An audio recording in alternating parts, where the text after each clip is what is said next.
I helped build this company from nothing, and they tossed me out like a used napkin. My name is Davin Foster. I'm 47 years old. I live in Brookline, Massachusetts.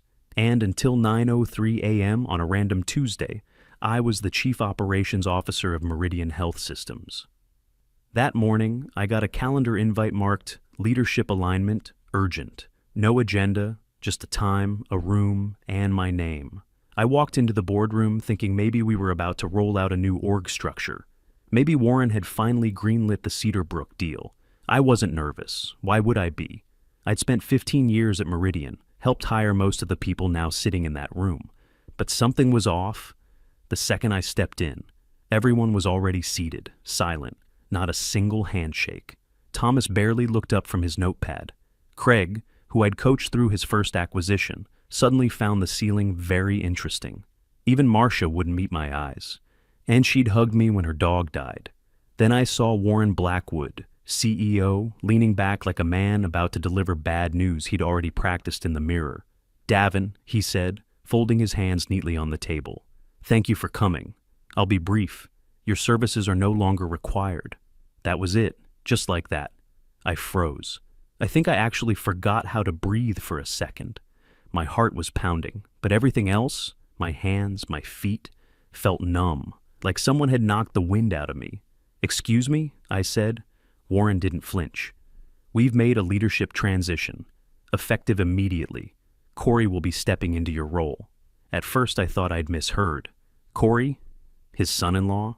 Corey, the same Corey who joined us 7 months ago from some mid-tier tech startup where he was, VP of Process Innovation? I actually laughed. Corey doesn't even know how the back-end ops engine works. Warren didn't blink. He'll be supported by a robust team. That was when I knew it wasn't a mistake. This wasn't a misunderstanding. This was a coup. "You're replacing me with your daughter's husband," I said slowly. "And you're doing it like this?" "We appreciate your contributions," Warren said, like he was reading from a script. "But the board has aligned on a new direction." "The board?" I asked. "When did they vote?" That's when the real punch came. A silent glance passed between them. Warren, Thomas, Marcia. None of them spoke. But I saw it. They'd done it already. Without me. I felt my throat tighten. "You held a vote without informing me. You held a secret emergency session." "We followed our bylaws," Warren replied smoothly. "It was necessary." I looked around the room. These were people I'd pulled out of messes, people I'd fought for, traveled with, celebrated promotions with. I'd helped build this company from the ground up, and now they wouldn't even look me in the eye. "You planned this behind my back," I said. No one denied it. I sat there for another second, trying to process what the hell had just happened. I thought about the hours I'd put in, the weekends I'd missed, the birthday parties, the Christmas mornings where I was on conference calls from the airport, and all I could think was, I didn't even get a warning, not a heads up, not a conversation, just a meeting invite and a knife in the back. I stood up, slowly. My chair scraped the floor behind me, loud and ugly.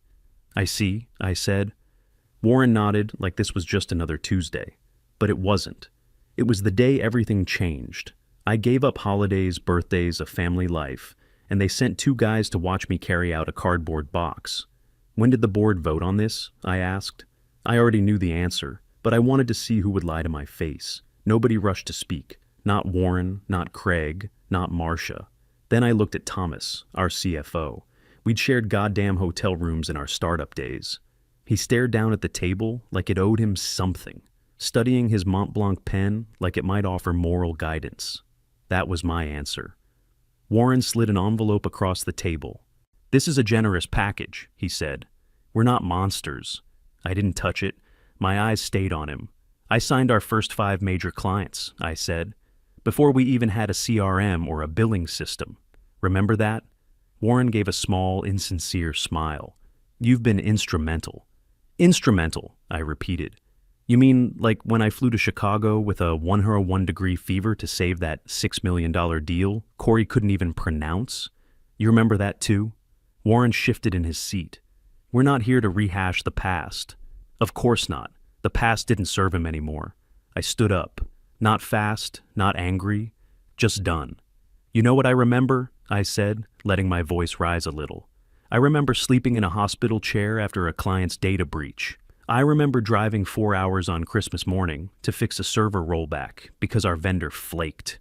I missed my daughter's piano recital for that one. Corey ever done anything like that? No one answered. I looked at Craig. We built this company in basements and hotel lobbies. You were there. He cleared his throat but didn't meet my eyes. This isn't personal. No, I said. It's cowardice. Warren cleared his throat. Security will escort you back to your office. We've asked them to assist with packing up your personal effects. That stopped me. Cold.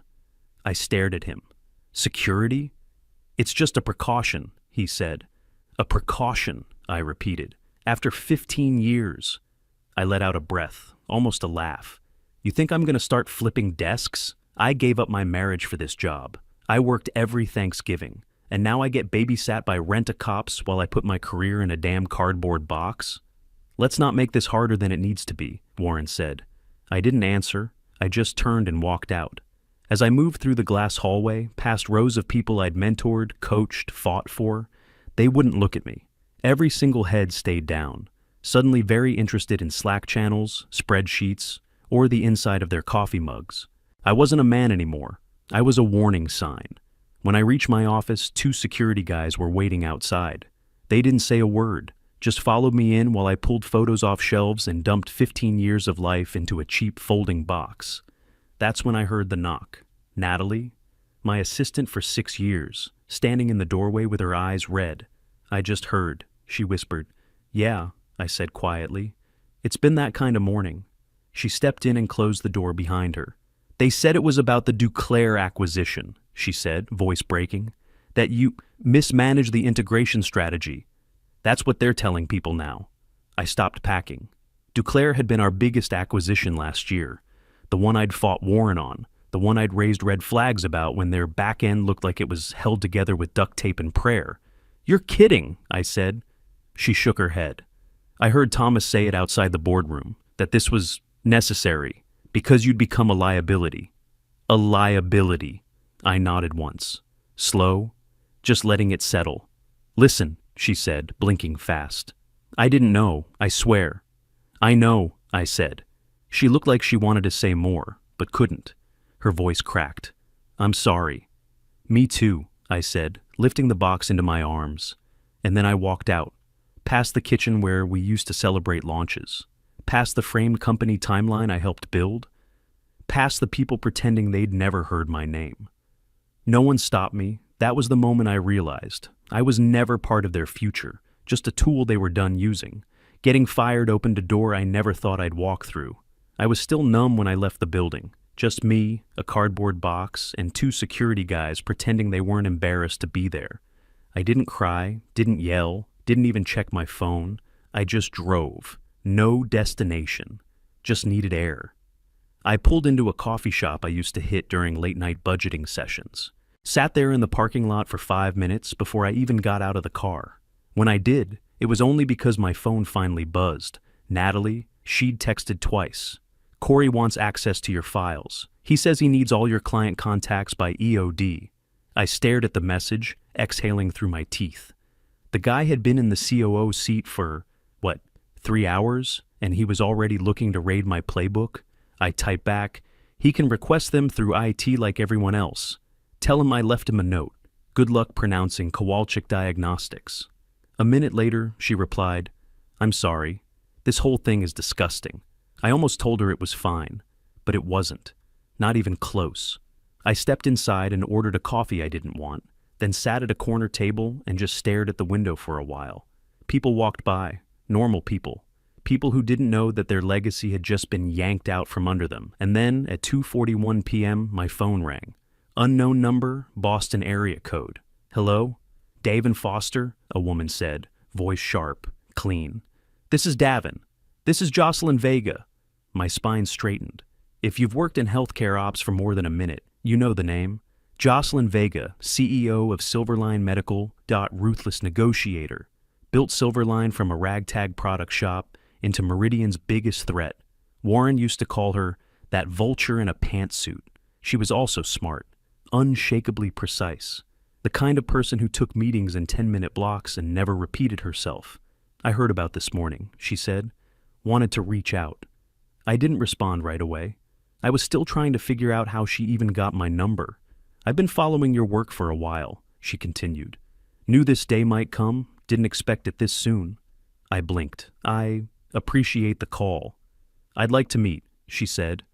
Today, if possible.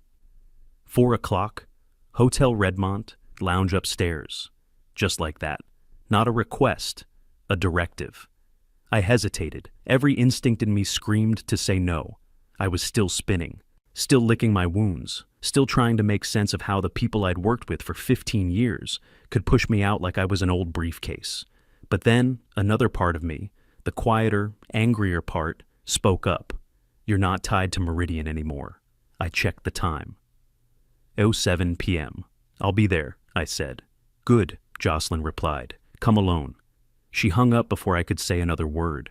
I sat there staring at my screen, heart beating faster than it had all day. The job was gone. My title stripped, my calendar cleared, but the phone still rang, and the competition was calling. I wasn't fired for screwing up. I was fired for being the only one willing to say the deal. Stank. The Redmont Hotel was one of those old money places with deep wood paneling and real silver in the sugar bowls. The kind of place Warren would call a little much. I'd never been inside. Meridian always went for sleek and modern, flash over substance. Jocelyn Vega was already seated when I walked into the upstairs lounge at 3:58. She looked exactly how I imagined. Blazer sharp enough to cut glass, dark hair pinned back, eyes scanning everything. She was the kind of woman who didn't wait for the world to catch up. She walked faster. Davin, she said, standing to shake my hand. Glad you came. Wasn't sure I would, I admitted. I was, she said, sitting back down. Eventually, every good soldier realizes he was guarding the wrong castle. That hit harder than I expected. A waiter brought us tea. No menus, no small talk. Just 2 porcelain cups and a pot that probably cost more than my first car. Let me be direct, she said. Warren just handed me the best operational brain he ever had. I'd be a fool not to use it. I raised an eyebrow. Is that what this is? A recruiting pitch? She sipped her tea, then placed the cup down with precision. Not exactly. I don't want to hire you. I want to partner with you. I blinked. Come again? I'm offering you a partner seat, she said. Equity.autonomy. A say in what Silverline becomes over the next 5 years. I need someone who understands scale, risk, execution. Someone who's been in the trenches. I didn't respond right away. My gut still wasn't sure if this was real. Why me? I asked. You don't even know me. She leaned in slightly. I know enough. You ran circles around Corey during the Simtech pilot last quarter. I watched your rollout videos. I've read every white paper you ghost wrote for Warren. I swallowed, hard. She wasn't guessing. She'd done her homework. I also know you've been the only person at Meridian raising concerns about their upcoming acquisition. I frowned. What acquisition? Renshaw Digital. My blood turned cold. That hasn't gone public yet. I have sources, she said, waving it off. The deal's a mess. Half their platform is duct taped together. HIPAA violations left and right. Warren thinks it's a shortcut to IPO. But you'd have blocked it. I sat back, stunned. So he needed me gone. Exactly, Jocelyn said. Corey won't catch the red flags. Hell, he probably thinks HIPAA is a coffee brand. I let out a bitter laugh. He needed someone who wouldn't ask questions, I said. Someone who wouldn't say no. Jocelyn nodded.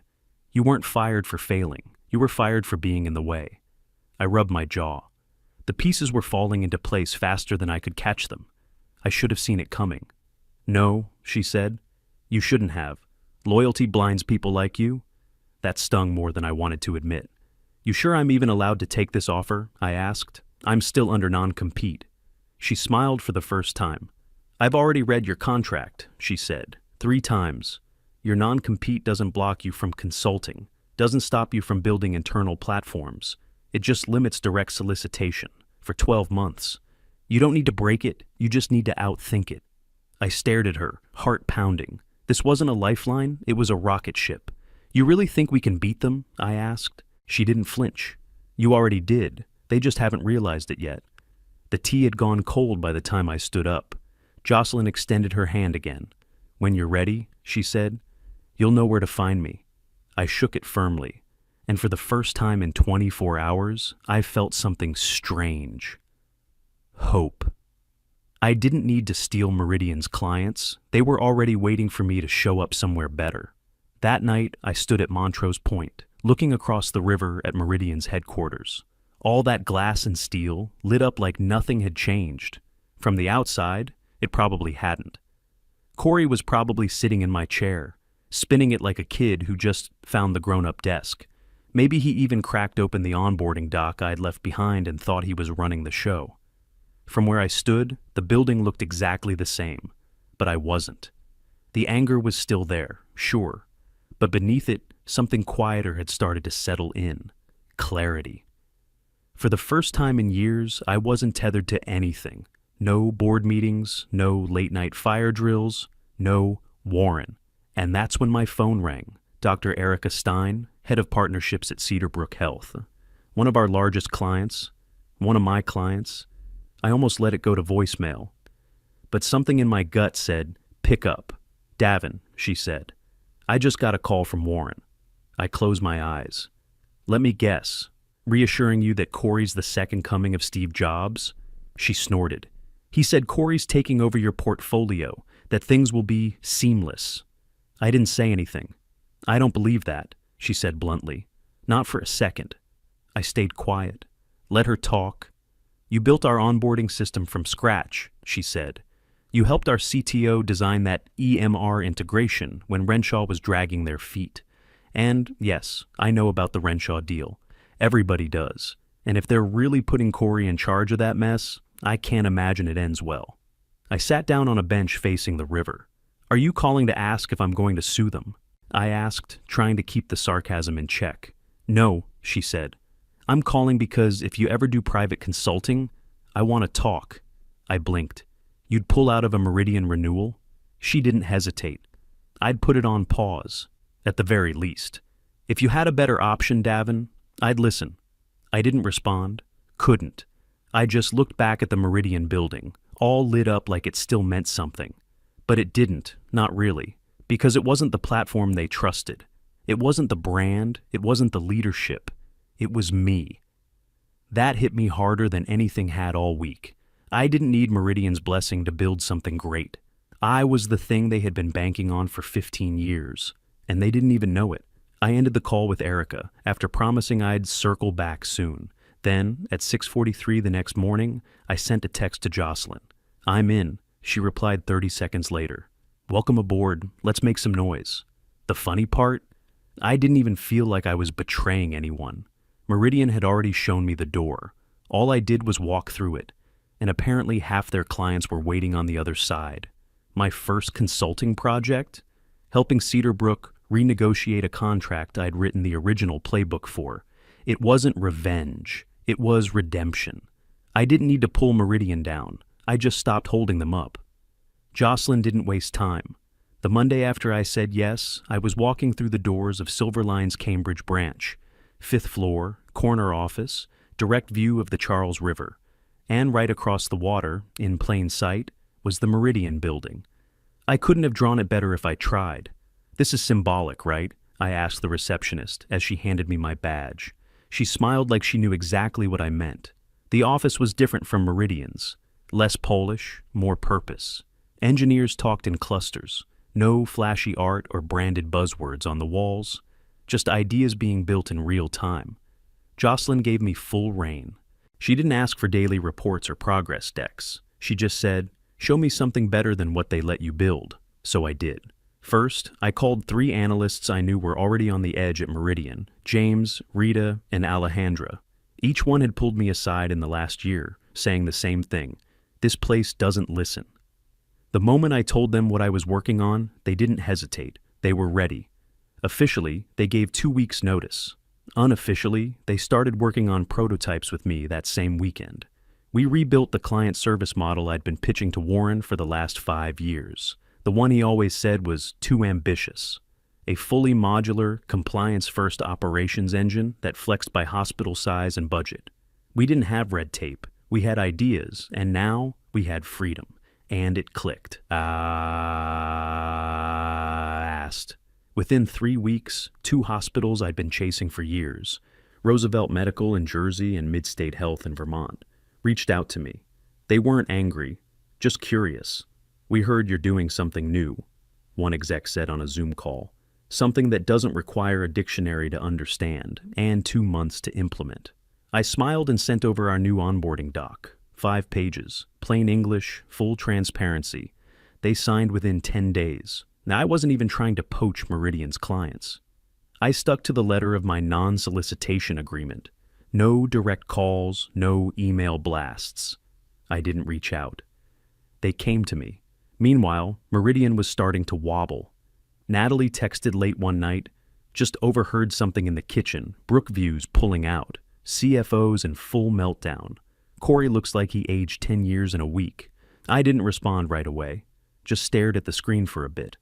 Brookview was a cornerstone account, one I'd personally brought in after a year of check-ins, whiteboard sessions, and 4 in-person visits. They didn't leave because someone else offered more.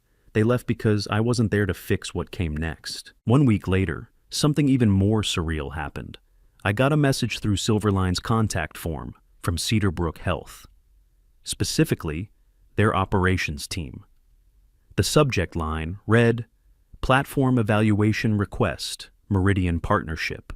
I opened it, expecting a basic inquiry. Instead, it was a full brief. They wanted an independent consulting review of Meridian's infrastructure. An audit, really. They wanted to know whether to renew the multi-year platform deal Warren had signed them into, the same deal I had designed before getting pushed out. I sat there, rereading it 3 times. It wasn't just about trust anymore. They were ready to walk. That night, I stayed late in my office. Lights off, blinds up, city blinking all around me. Across the river, Meridian's logo still glowed, still looked like it always had. But it wasn't the same. Not without me. I wasn't throwing punches. I wasn't out for revenge. I was just building the thing I'd always believed in. And apparently, that was enough to make everything start shifting. Not because I forced it, but because when I stopped holding them up, they collapsed on their own. Warren wasn't just regretting the decision. He was begging for help. I was still at the office typing out final notes on Cedarbrook's infrastructure report when my phone rang. Late. Unknown number. For a second, I thought about ignoring it, but curiosity got the better of me. "Hello?" There was a pause. Then a voice I knew better than my own calendar. "Davin?" "Warren." I leaned back in my chair, eyes fixed on the glowing Meridian logo across the river. "Bit late for a check-in, isn't it?" He cleared his throat. Tried for his usual calm, but it cracked around the edges. The board might have acted too quickly. I didn't say anything. "I've been speaking with some of our partners," he continued, like this was a normal business call. "There's been some fallout, unexpected concerns about continuity, leadership gaps." "You don't say." Another pause. "I wanted to see if you'd consider coming back," he said, "in an advisory capacity. Help steady the ship." I almost laughed.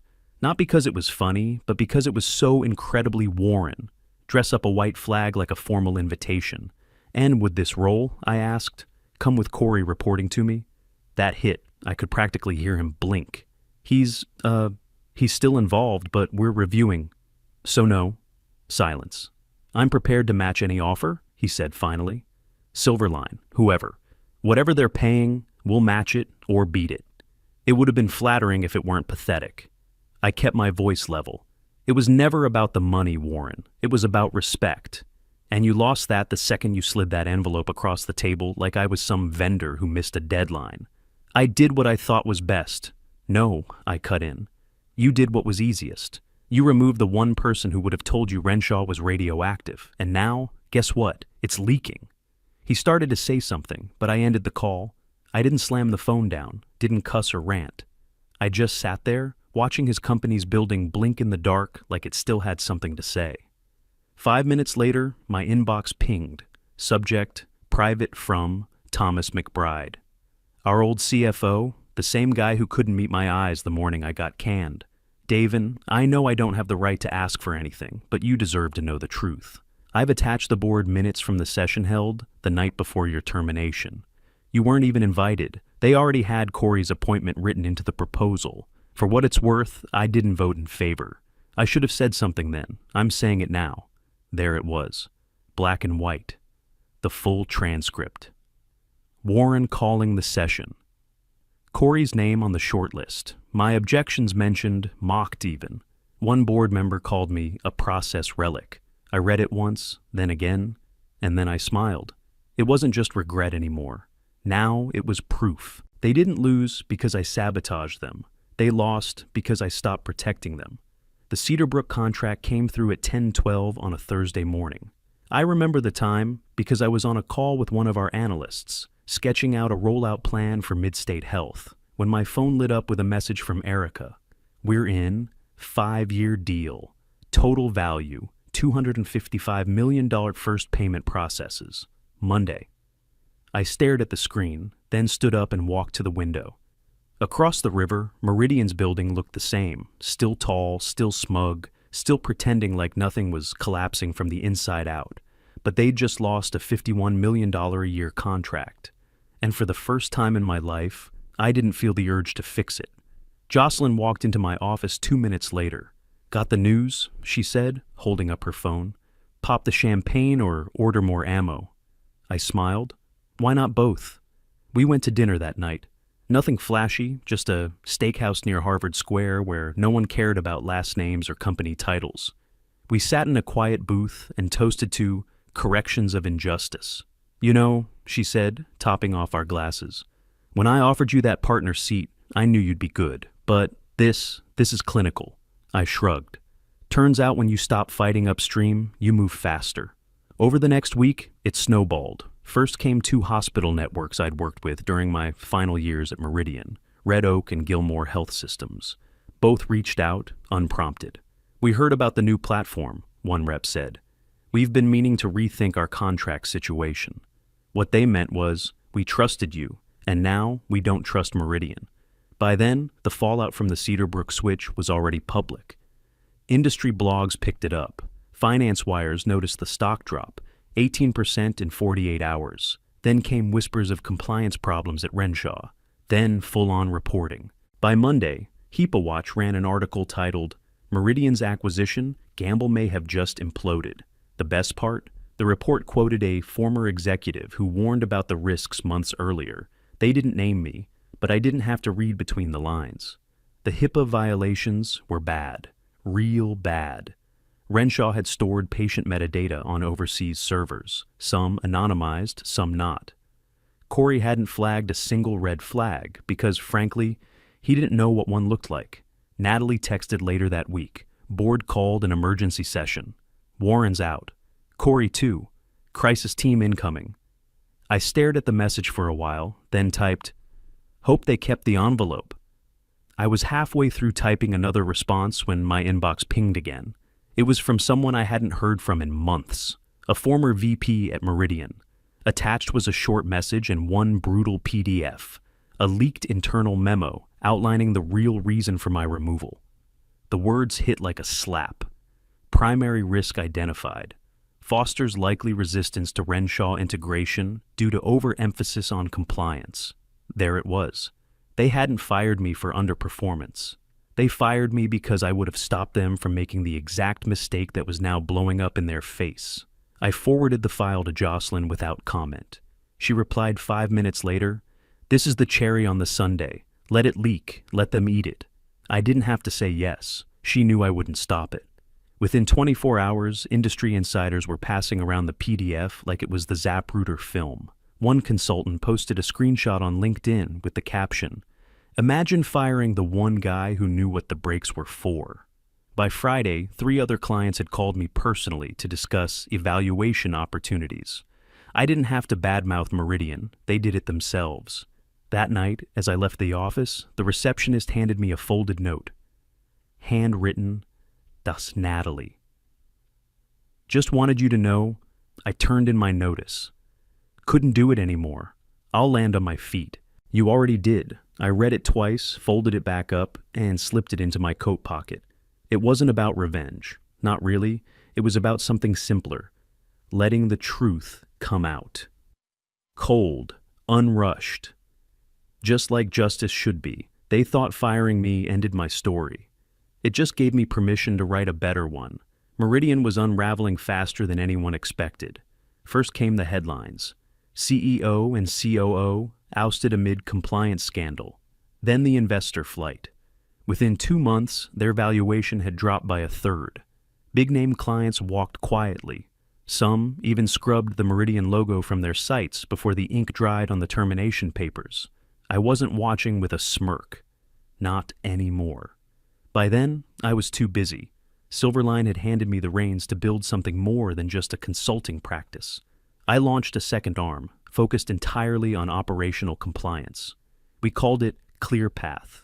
It was built from all the things Warren dismissed for years: data traceability, audit prep workflows, clinical comms protocols. The boring stuff, the stuff that saved you when everything else broke. By month 4, we'd signed 3 of Meridian's biggest contracts, totaling over $90 million, and not a single lawyer came knocking. We didn't break rules, we made them irrelevant.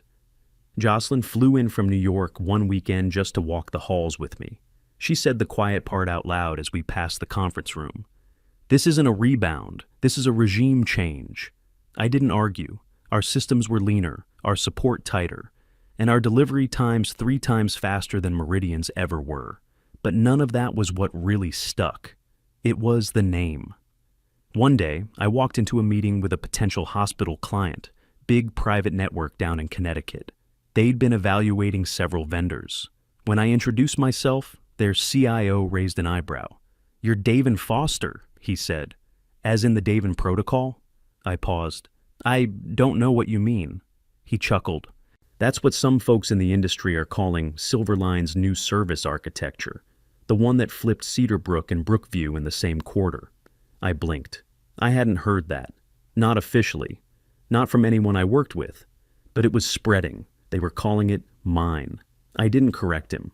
After the meeting, I walked back to my office and stood at the window. Same view, same river. But the Meridian logo across the way didn't mean what it used to. It wasn't home. It wasn't even competition anymore.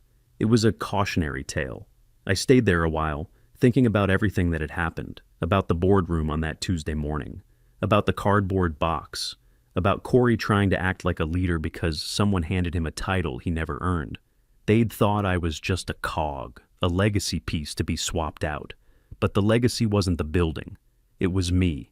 I took a slow breath, then said it out loud, just to hear the words in the air. "Goodbye, Warren. You were never the legacy." That night, I walked out of the office a little later than usual. Cambridge was quiet. No wind, just that strange kind of calm that only comes when the storm's over and you're still standing. Silverline wasn't just my new home, it was the future. And the industry, they weren't looking at Meridian anymore. They were looking at me.